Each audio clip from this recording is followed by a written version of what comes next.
Hey, I'm Fucci and welcome to Tiny Kitchen Big Taste. We have got an action-packed episode for you today. We're making Captain America pancakes.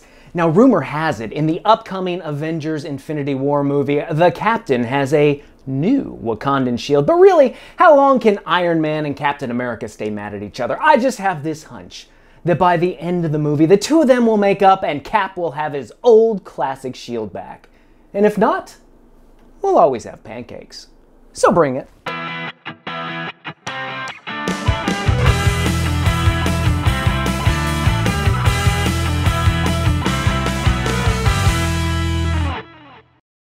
So what you're gonna need for the pancakes is store-bought pancake mix, cinnamon, vanilla, vegetable oil, red and blue food coloring, and a banana. For the whipped cream topping, you'll need heavy whipping cream, powdered sugar, vanilla, water, and superpower enhancing unflavored gelatin. You'll also need for the pancakes a frying pan with a shield or a lid, 2 glass measuring cups and measuring spoons, a spatula, piping bag and tip, which are optional, and a sharp knife. For the whipping cream, you'll need a large bowl, hand mixer, silicone spatula, and a small bowl. Ever since I met Spider-Man live in person at a mall in Houston, Texas when I was a kid, I have been a big comic book superhero fan. Well, today we're celebrating the Marvel Cinematic Universe and the release of the upcoming Avengers movie, Infinity War. Now, I've always loved Iron Man, but I have to be honest with you, I was a little upset with him when he got into that little spat with Cap, because Cap is just one of the coolest characters, and today we're honoring him by making his classic shield. We're gonna get started by making our whipped cream topping by combining our heavy whipping cream, powdered sugar, and the vanilla. Now you can whip this up by hand, or if you've got it, use a hand mixer. And we continue mixing until we get these nice stiff peaks, and voila, we've got whipped cream. Of course you can buy this in the grocery store, but today we are making superhero whipped cream, aka stabilized whipped cream, that will stand up to the heat of the pancakes and not melt under pressure. Now to do that, we combine a little bit of unflavored gelatin to some water, give it a stir. We'll let it sit for just about a minute or two to bloom until it becomes a solid. And then we're gonna pop this in the microwave for just about 8 to 10 seconds. And as you can see, it's now turned back into a liquid. We're gonna let it cool just a touch. And then we can slowly add this back into our whipped cream.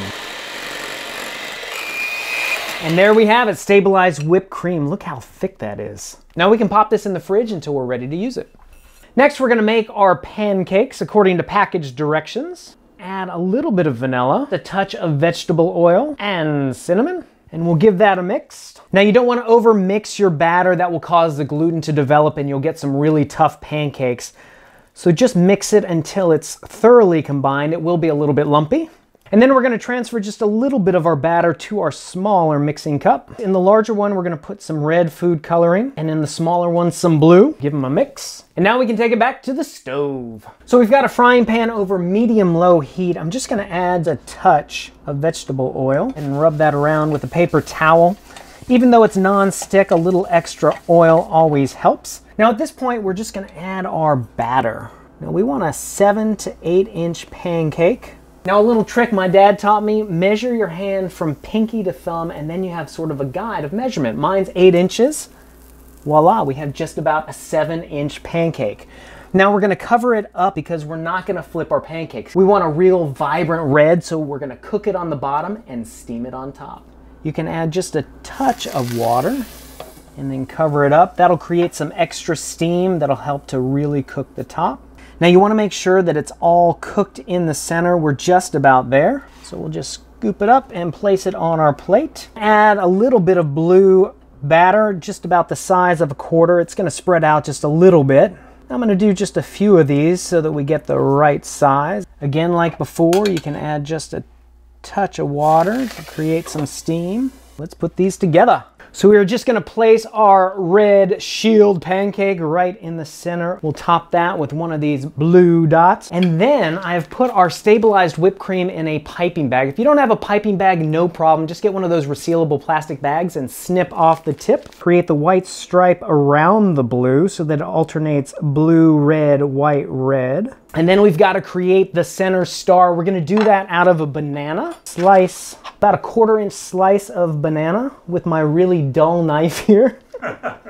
And then we're gonna make a little star right in the center. Now you can eyeball this. I have a template here. You can get this template. I'll put it on our website. Go ahead and cut our star out of our banana. Place that right in the center.